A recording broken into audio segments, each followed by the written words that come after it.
Welcome to Ethiopia Today. Digital labor markets assuaging unemployment and forex burdens. As much as Ethiopia is commended for the number of universities built and students graduated over the past several years, one cannot say the same about employment opportunities available to these young job seekers. As the world, and hence Ethiopia, goes more digital with each passing year, online labor markets are presenting themselves as an alternate means of employment. With more and more Ethiopians tapping into jobs over the internet, digital labor markets could ease unemployment and forex burdens, says Adisu Deresa. Adisu is editor-in-chief of Ethiopian business review site. Adisu talks about Abel Zege, who is 25, born in Adama and a graduating student in the Bachelor of Software Engineering program at Addis Ababa University. The would-be engineer has built various applications currently available on the Google Play Store. He was a second-year student when he built his first application named Ethiopian Newspapers, which provided access to all licensed Amharic language newspapers published in Ethiopia. The app currently has more than 10,000 installations. After building up his name in the digital world, Abel got a shot at an international project on media literacy with student researchers from Sweden. He then went on to create 2 more applications which sought to ease schoolwork management for teachers and students. "I haven't earned any income from these works," Abel told Ethiopian Business Review EBR. Fortunately, his story gets much better. Having published apps on Google Play, he was hired by a US-based but Ethiopian-owned company, after which he would then join a team of developers in the US to work on a big project called Nebat, a social reading platform for Ethiopians. The project was part of a unique movement focused on building an educated and enlightened community, and also connected Ethiopians across the world to discuss books and ideas. While attending university in Ethiopia, Abel also worked for a UK-based company called Irituiri as a part-time mobile application developer, which helped him earn a little additional side money. Abel, also co-founder of a startup called Escalade, was hired by Solomon Kassa, the tech personality and television show host. As part of Solomon's startup called 1880 Abel worked as a developer of Triopia, an Ethiopian travel guide application. "I earned around $500 per month, working on projects for various companies for the 2 years since I was a third-year student," said Abel, sharing his story with EBR. He didn't stop there and his career kept on progressing. Once a fourth-year student, a program called Africa to Silicon Valley A2SV came to Abel's campus looking to recruit top students with offers of training opportunities in data structures and algorithms. A potential job at Google was even in the offing. He was selected to attend an internship in Amsterdam, which he completed in October 2021. His performance at the internship was too good to let him go, and Google offered him a full-time job at its London office. Of course, and unfortunately, Abel's story doesn't transcend across to all who engage in digital platforms. Yet, less valuable but still important opportunities are popping up ever more for young men and women. Tinsii Zelil, a 25-year-old medical doctor, is a graduate of Addis Ababa University School of Medicine at Black Lion Specialized Hospital and is currently working at We Care Digital Health, an initiative working to introduce an application that connects medical doctors to patients. While at Black Lion, Tinsei was not just a student. She was rather a young woman with a keen interest in turning her digital skills into earnings. "As a second-year medical student, I developed a website for the sharing of medical information," Tinsei told EBR. "I bought website themes using money attained by developing a couple of other websites." She has an online site to sell her website development services, as well as a personal blog, lifeasd.com, where she shares her experiences as a health professional. As she keeps pursuing her education and sideline money-making opportunities, she one day would learn on Google about freelancing for foreign companies. As she kept educating herself on the digital freelancing market, she came across Fiverr, created her profile, and got her first job, or gig as it's called. The platform is a marketplace of freelance services for individuals and businesses, founded in 2010. "I first got a social media management job for $100 for 2 months, Tinsei explains. "I then wrote 500-word articles for a Jamaican employer for $5 per article." Fiverr serves as an e-commerce platform for freelancers and those willing to employ them for gigs. The founders came up with the concept of a marketplace that would provide a two-sided market for people to buy and sell a variety of digital services typically offered by freelance contractors. Its services start at $5 and can go up to thousands of dollars with gig extras. In 2012, the platform was hosting 1.3 million gigs. An early February search for Ethiopian freelancers on Fiverr displays a result of more than 97 engaged in freelancing from the comfort of their homes in the country, almost doubling from 50 in mid-December. From a middle-aged woman that goes by the profile name Beth Mahari, who teaches East African dancing for $15 to a young man that goes by the profile name of Iobeto, who records professional guitar sounds for the same price. Fiverr is filled with Ethiopians taking advantage of the opportunity. Fiverr does not display earnings. One platform that does display freelancers' earnings is Upwork.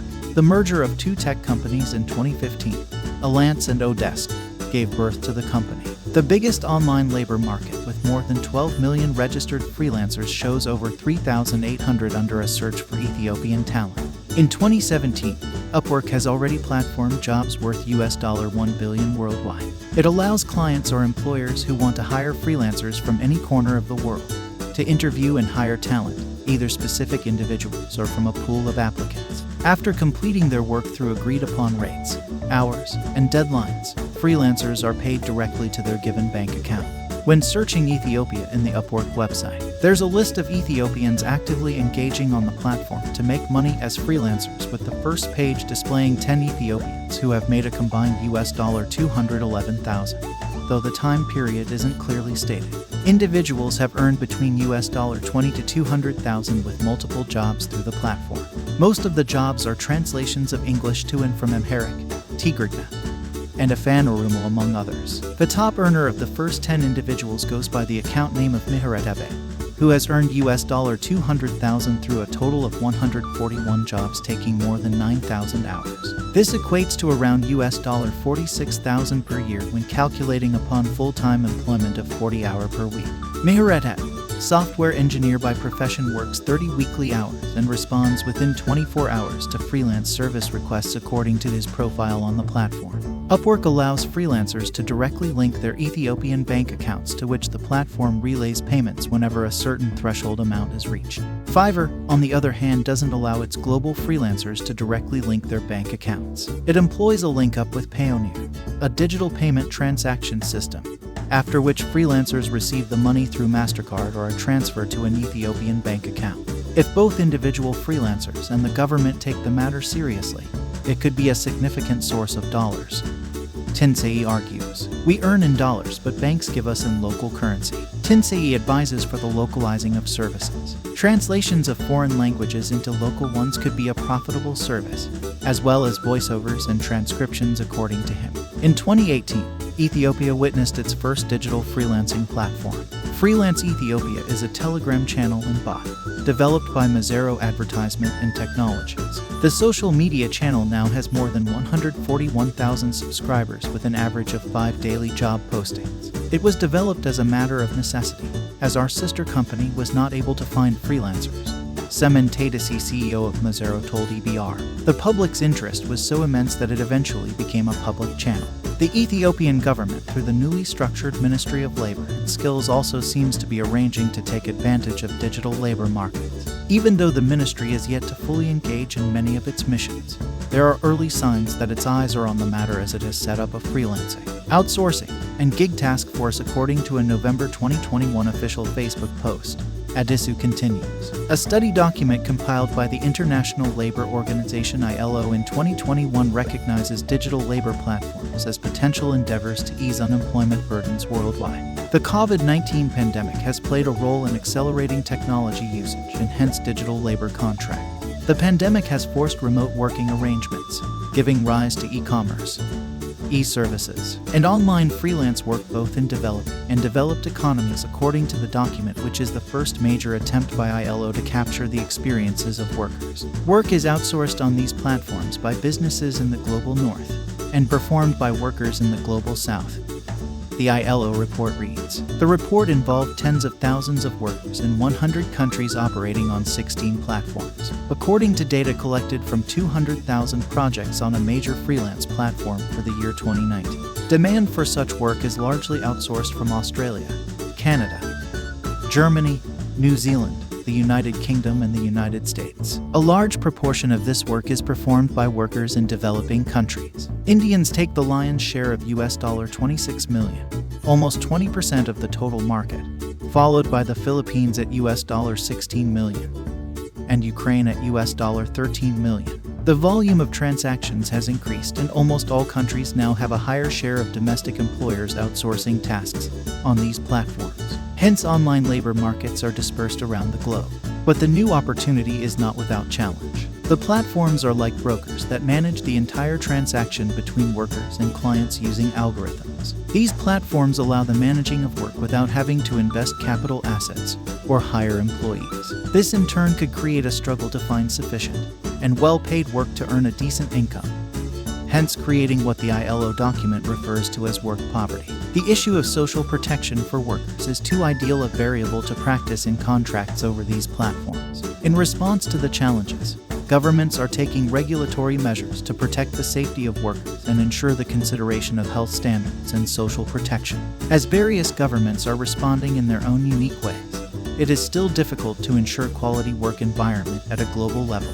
As much as Ethiopia has been complimented on the number of young men and women joining higher education, the same cannot be said on the number of former students that join the workforce. Young graduates without jobs and others doing jobs that are not related to their fields of study have made headlines for a decade if not longer. As the challenges of unemployment remain, a glimpse of hope by any means is only a plus for young Ethiopians, the author concludes. You can also register your account on Fiverr using our link below under Freelance. Thanks for staying with us. If you enjoyed our presentation, give us a like and share to your social contacts. And also don't forget to subscribe and tap on the notification bell if this is your first time. Please also check on our collection of favorites on the description section below. See you on our next video.